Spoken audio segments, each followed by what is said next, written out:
Welcome to Transport Vlog. My name is Paul and I'm back at Pyrmont Station, this time at the east side, and there is something big and clever inside. Pyrmont is one of 9 new stations that are being built for the new Sydney Metro West line that is due to open in 2032, and it's the closest station to the Hunter Street terminus in Sydney's CBD.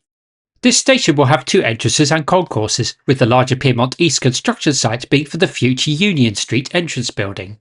And that's where this open day took place on the 16th of August 2025. The smaller Pyrmont West site will contain an entrance on Pyrmont Bridge Road, and that opened its doors to the public in April 2025, and my video for that is now appearing in the top right. Both entrance buildings will link to a central platform cavern, which you'll see glimpses of in this video, and to the west of that is a crossover cavern, similar to the one at Burwood North, and this will allow trains to switch tracks. So now within the Pyrmont East construction site, and all the exciting and noisy work is happening within this large acoustic shed. And inside is the eastern shaft that descends to 40 metres below ground, and this will in future have the lifts and escalators that go to the platform cavern. Interestingly, as this part of Pyrmont is on a hill, the western shaft only needs to be 33 metres deep to reach the platform cavern, so it's quite similar to Victoria Cross, where the 2 station entrances are also at different depths. Anyway, now looking down into the eastern shaft, and at the bottom is TBM Ruby, who recently arrived here after boring the eastbound tunnel from the Bays station. So we've got Ben here. So Ben, what's your role within the project? I'm project manager for ETP, looking after the TBMs at the Bays site. ETP stands for Eastern Tunnelling Package, and this is the contract to bore the tunnels between the Bays and Hunter Street and excavate Pyrmont and Hunter Street stations. And this is being done by John Holland's CPB Contractors Geller joint venture. So in the box at the moment is TBM Ruby. On average, how many metres a week was TBM Ruby doing? On average, we're looking at 90 metres through the week. Our record that we did underneath Johnson's Bay at that critical time, we did 130 metres in a week. So that's what we've done to date. But we only ever focus and target about 90 to 100 metres. TBM Ruby, along with Jessie, are mixed shield slurry TBMs, and are designed to bore through a mixture of different ground conditions, including the rock and soil that is under Johnson's Bay and Darling Harbour. TBM Jessie was launched from the Bays Station box in June 2024, with TBM Ruby being launched towards the end of October, so about 4 months later. And during July 2025, both TBMs broke into the Pyrmont Station cavern at the same time. Double breakthroughs are a bit special, and the only other place that this happened was at 5 Dock Station. The TBMs used temporary rails to traverse the station cavern, and TBM Ruby was the first to do this manoeuvre, and when this was filmed, it was close to the cavern's eastern end, in preparation for being relaunched for its final journey to Hunter Street.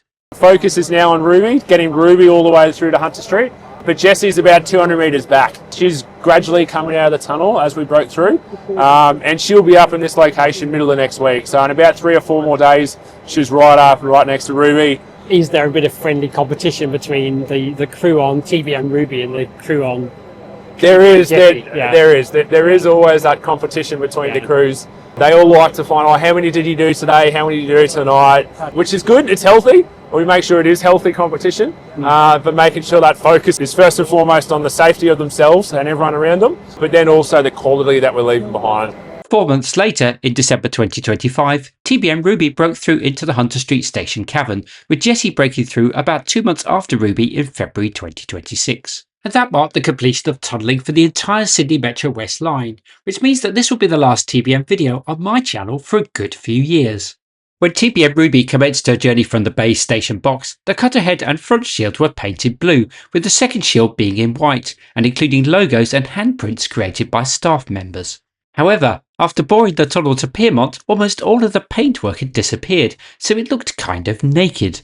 Now for a close-up of the cutter head, which consists of disc cutters and cutting knives. The disc cutters and cutting knives were strategically placed to ensure that every part of the rock came into contact with at least one of these tools as the cutter head rotated. On these mixed shield TBMs, slurry was pumped into the tunnel face, and that balanced the pressure between the inside and outside of the machine as it moved through different ground conditions, and this was especially useful when it bored under Sydney Harbour. Like the hard rock TBMs that were used to bore the tunnels from the Bays to Westmead, these TBMs also have a front shield and a second shield, but there is no gripper on the second shield for reasons that I'll explain shortly. To discover how hard rock TBMs work from a true expert, do watch my Pyrmont Metro Open Day video that is now appearing in the top right. Behind the 2 shields is the start of the backup section, which contained a number of connected modules called Gantries. Within these gantries were everything the TBM required to perform its duties, including a control centre and lots of cables and pipes. Unlike the hard rock TBMs that use belts to transport the spoil out of the machine, these TBMs did this using pipes instead. On these mixed shield TBMs, the tunnelling and ring building phases were done separately. Tunnelling would stop for a few minutes whilst the next tunnel ring was put into place. The TBM then used this new tunnel ring to propel itself forward. This was different to the hard rock TBMs where these two tasks happened simultaneously, and these machines had a gripper within the second shield to push the TBM forward. This was extended from the second shield to the tunnel, and by clinging to the tunnel lining segments, the gripper held the second shield in place, allowing the front shield to push against it to move forward. Here is a view of the gripper on TBM Dorothy when it was in the Pyrmont Metro Station box. And now looking at TBM Ruby, which doesn't have this gripper shield. I explained how mixed shield TBMs such as Ruby worked in much greater detail in my base station open day video, and the link to this is now appearing in the top right. Here are a few TBM fast facts for you, including the significant differences in depth required on this section. Feel free to pause this video to read this in full. What looks like the tunnel entrance at the eastern end is actually a tunnel nozzle. Tunnel nozzles are larger arch-shaped caverns that are between the station and tunnel. Their main purpose is to accommodate future tunnel ventilation systems that can bring air into the tunnel and extract air out in the event of a fire. This tunnel nozzle is about 10 metres in length and was excavated using road headers. At the entrance to this tunnel nozzle was a temporary structure called a thrust frame, and this was required to help relaunch TBM Ruby.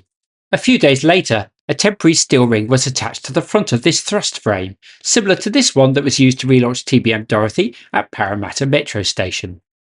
As I explained earlier, TBMs need newly installed tunnel rings to push against in order to move forward. But of course, when relaunching from a station, there are no tunnel rings, so the TBMs pushed against the steel ring attached to the thrust frame instead, until enough new tunnel rings have been installed to propel the machine forward by itself. So we've got Mark here. So what's your role within the project, Mark?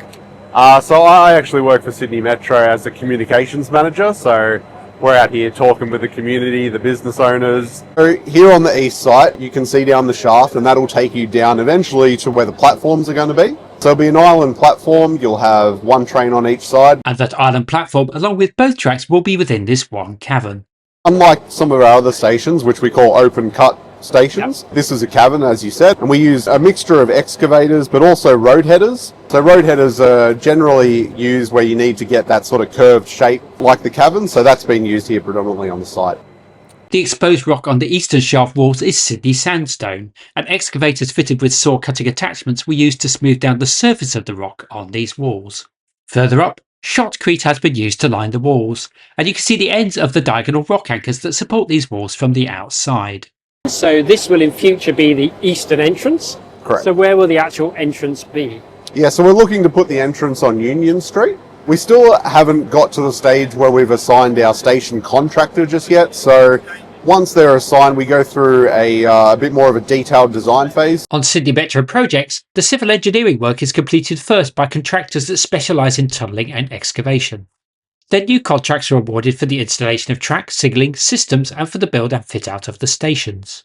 Most of these were awarded during the latter part of 2025, with contracts for the build and fit out of Parramatta, Sydney Olympic Park and Pyrmont stations due to be awarded during 2026. Here is an artist's impression of how this station entrance building will look, including the overstation development that will be built above.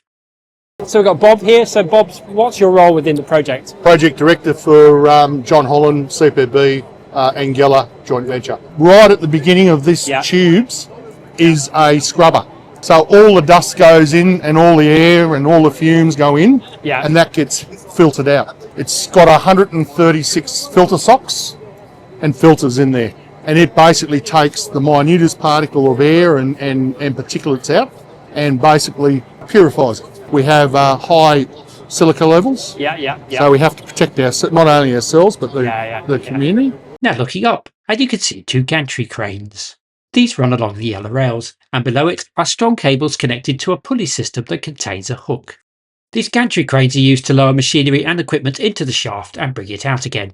A big thank you to Ben, Mark and Bob for sharing their knowledge on camera, and also to Nelson for coordinating the interviews and providing additional information that I was able to include in this video. So I hope you enjoyed seeing inside the Pyrmont East Station construction site. If you did, please give this video a like, give it a thumbs up, leave a comment below, subscribe if you haven't done so already, and I'll see you in the next video soon. Bye for now.